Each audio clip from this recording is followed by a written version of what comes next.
जय श्री कृष्ण। जय श्री कृष्ण। भगवत अनुरागी सज्जनों, गीतामृत धारा की धारा बहते बहते षष्ठम अध्याय तक पहुंची। षष्ठम अध्याय के 26वें श्लोक में ये भगवान ने बताया कि जो भी व्यक्ति साधक योग की साधना कर रहा है, तो योग की साधना में सबसे बड़ा विघ्न जो है मन है। मन जो है जब नियंत्रण में नहीं है तो व्यक्ति ध्यानस्थ होकर के साधना नहीं कर पाएगा और उसके द्वारा तब ध्यान योग का प्रतिपादन अथवा आत्मसंयम योग का प्रतिपादन नहीं हो पाएगा। इस पर भगवान क्या कहते हैं? यतो यतो निश्चलति मनः चंचलम अस्थिरम ततः ततो नियम एतत् आत्मन्येव संनयेत्। कि यह मन जिन जिन वस्तुओं के लिए संसार में भग जा रहा है, ये मन क्या है? चंचल है और अस्थिर है। तो सबसे बड़ी बात एक साधक को यही करना है कि जैसे तैसे भी जहां जा रहा है वहां से सुख खींच के लाइए और उसको हर हालत से अपना जो ध्येय है परम पिता परमात्मा की प्राप्ति और परमानंद की प्राप्ति करना, उस ओर इसको मन को नियंत्रित करके उसको लाना है। जब ये मन आपके बस में हो जाएगा तभी ये ध्यान योग संभव हो पाएगा। अब एक शांत हुए जो मन नियंत्रित हुए मन के क्या है?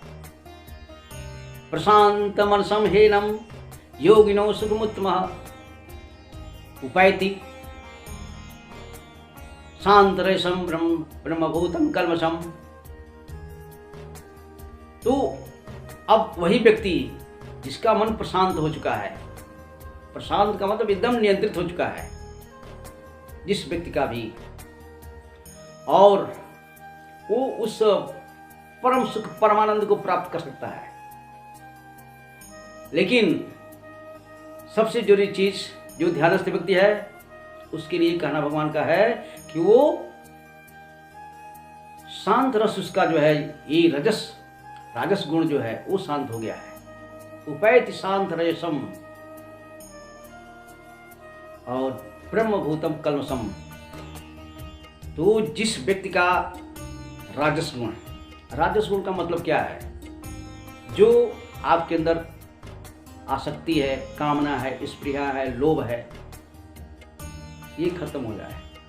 जब तक आपके अंदर ये सब चीजें हैं तब तक निश्चय ही अभी ध्यान योग की प्राप्ति नहीं होती है। तो ये सबसे जरूरी चीज भगवान ने बोल दिया कि उसका जो है शांत रस जो है वो खत्म होना चाहिए।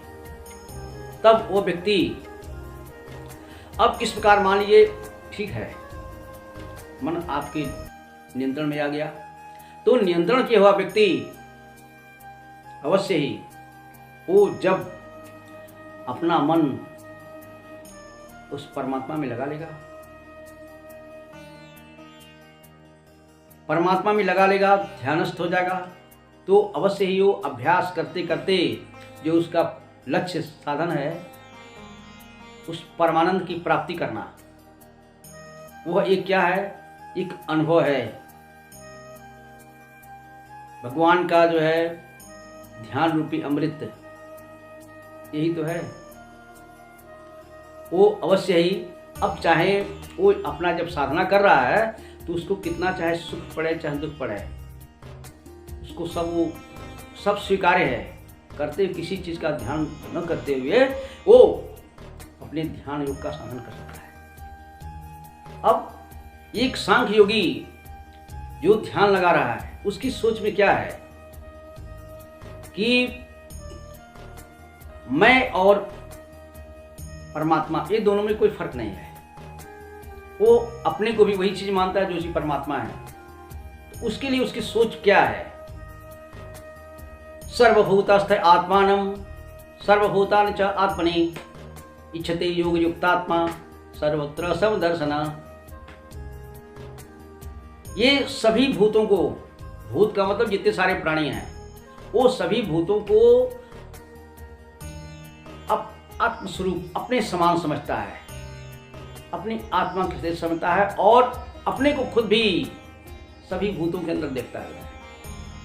इस प्रकार का जो योग में लगा हुआ व्यक्ति है वो इस प्रकार का इच्छिते मन जो दिखता है, सर्वत्र समदर्शना, हर जगह एक समानता का दर्शन, ये तो योग की पराकाष्ठा हुई ना।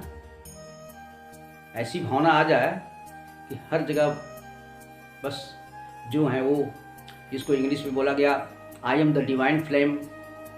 ये सांख्य योगी की सोच में वो अद्वैतवाद, कोई फर्क नहीं है। और वो इस प्रकार से जब ध्यान करता है तो उसका ये फल उसको मिल जाता है।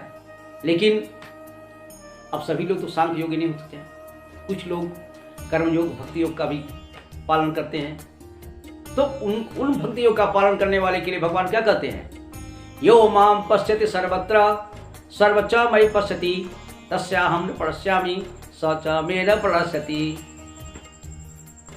उस वासुदेव जो ये देखता है कि वो सभी जीवधारियों के हृदय में, ये वही तो वासुदेव जी हैं, वही वासुदेव जी हैं। जहां भी देख रहा है सब वासुदेव, सब वासुदेव, सब भगवान श्री कृष्ण है। चाहे हाथी हो, गाय हो, कुत्ता हो, उसकी नजरें, उसकी सोच। तब ऐसे जब वो सोच लिया कि हर जगह परमात्मा ही है तो वो प्रकट ही तो देख रहा है। तो भगवान कह रहे हैं तस्याहं न प्रणश्यामि स च न मे प्रणश्यति। तो मैं उनके लिए तो छिप नहीं सकता हूँ, वो मेरे लिए भी छिपाव नहीं हुआ है, हम दोनों एक दूसरे को देख ही रहे हैं। तो भगवान कह रहे हैं तस्याहं न प्रणश्यामि स च न मे प्रणश्यति। तो मैं उनके लिए तो छिप नहीं सकता हूँ, वो मेरे लिए भी छिपाव नहीं हुआ है, हम दोनों एक दूसरे को देख ही रहे हैं। न तो मैं उसके लिए छिपा हुआ हूँ और जिस रूप में वो देख रहा है वो समझ रहा है कि तो परमात्मा है। तब भाई क्यों डरना? क्या किसे डरना? परमात्मा आपको नुकसान करेंगे? जब इस तरह की सोच हो गई तो आपकी नज़रों में कोई भी आपको शत्रु नहीं रहेगा। और शत्रु भी भगवान आइए, जो करना हो करिए। और इसी महान सोच को लेकर के जो गोस्वामी जी ने मानस में लिखा, कितनी अच्छी बात लिखी उन्होंने कि हमारी दृष्टि क्या है। सिया राममय सब जग जानी, सिया राममय सब जग जानी, करम प्रणाम जोरी जोग पानी। ये सब सीताराम में सारी जड़ चेतन वस्तुएं हैं। तो मैं उनको यही सीताराम मान करके, तो वही जो है ये भगवान का भक्त जो है, जो श्याम घन परमात्मा है, वो हर चीज़ों में जब देखता है तो भगवान उसके लिए छिप नहीं पाते हैं। और इस प्रकार सर्वत्र दर्शन करता हुआ वो योगी ध्यान लगाता है और बड़े से बड़े दुख से भी घबराता नहीं है। क्यों? उसने पहचान लिया कि हमारे जीवन का परम लक्ष्य क्या है, पाना है। यहाँ बार बार कहा जाए कि मन की एकाग्रता इतनी आवश्यक है कि आप किसी भी सांसारिक भौतिक पदार्थ की प्राप्ति करनी, जो आपका उच्चतम लक्ष्य है, गोल है, इसमें भी, इस सांसारिक उपलब्धि में भी अगर आप अपना मन को भटकाएंगे, ध्यान को इधर उधर करेंगे, तो जो चाहिए वो सफलता आपको नहीं मिल पाएगी। तो उच्चतम सफलता प्राप्त करने का सर्वोच्च साधन क्या है? कि भगवान का मोटिवेशन ये है कि मन को पहले नियंत्रण किया जाए। तो अब अर्जुन तो सब सुन लिए, लेकिन उनके मन में शंका हो गई कि जो है वैसा भगवान कह रहे हैं वो उतना आसानी से तो संभव नहीं है। ये उनके मानना था कि वाकई ऐसा है कि खींच चलाएंगे, निरुद्ध करेंगे, उनको था। तब इस पर एक शंका हो गई। भगवान से प्रश्न किए बहुत विनम्र भाव से, भगवान चंचलम हे मन कृष्ण प्रमाथि बलवदृढ़ तस्याहं निग्रहं मन्ये वायुरिव सुदुष्करम। हे कृष्ण। तो ये संबोधन यहाँ पर देखिए कितना अच्छा कि कृष्ण। कृष्ण क्या करता है? जो सबको अपनी ओर खींच लेता है। तो जो जो चीजें आपको आकृष्ट करती हैं उनसे तो बचना है। क्यों? आपके योग साधन में सब बाधाएं हैं। तो इसलिए कहे भगवान, ये मन बड़ा चंचल है और ये है कि बहुत ढीठ है। परमार्थि बलवत दृढ़म, अपनी वाली करता है एकदम। जैसे इंद्रियों से दोस्ती कर लेता, आंखों से दोस्ती कर लेगा, जिह्वा से दोस्ती कर लेगा, कानों से दोस्ती कर लेगा और बस उड़ा ले जाएगा। इंद्रियां भी मान जाएंगी। देखो जी, बहुत बहुत बहुत ब्यूटीफुल प्लेसेस, इतना अच्छा गाना बज रहा है। आजकल क्या हो रहा है? मन की चंचलता गिनाते लोग मोबाइल लेकर के बस देखते रहते हैं। बहुत सारी चीज़ें जो अनावश्यक चीज़ें हैं वो भी देखते रहते हैं। लेकिन ये जो ध्येय चीज़ है, अच्छी बातें हैं, इसमें तो आपका मन नहीं जाएगा। क्यों? ये अच्छी चीज़ है ना। तो अच्छी चीज़ों से स्वाभाविक रूप से मन बकता है, डरता है। तो जब इन्होंने भगवान ने अर्जुन ने बोल दिया कि चंचलम हि मन कृष्ण, तो भगवान ने उसकी स्वीकृति किया। भगवान कह गए हाँ ये है ऐसा। जो अर्जुन का ही था कि मन चंचल है, भगवान क्या बोले? असंशयम हि महाबाहो मनो दुर्निग्रहं चलम अभ्यासेन तु कौन्तेय वैराग्येण च गृह्यते। हाँ हे महाबाहो, ये मन को निग्रह करना, इसको बस में करना बहुत ही मुश्किल काम है। इसको बस में करना सचमुच ही कठिन काम है। जैसा तो मैं तुम्हारी बात का अनुमोदन कर रहा हूं, लेकिन अब इसके लिए दो उपाय है। अभ्यासेन तु कौन्तेय वैराग्येण च गृह्यते। पहली बात, अभ्यास करना। अभ्यास का मतलब ये हुआ कि जहां जहां मन जा रहा है उसको एकदम सावधानी पूर्वक वहां से उसको खींच के लाना है, हर चीज से। और उसको बस उसी में जो आपका परम लक्ष्य है उसमें लगाइए अपने मन को।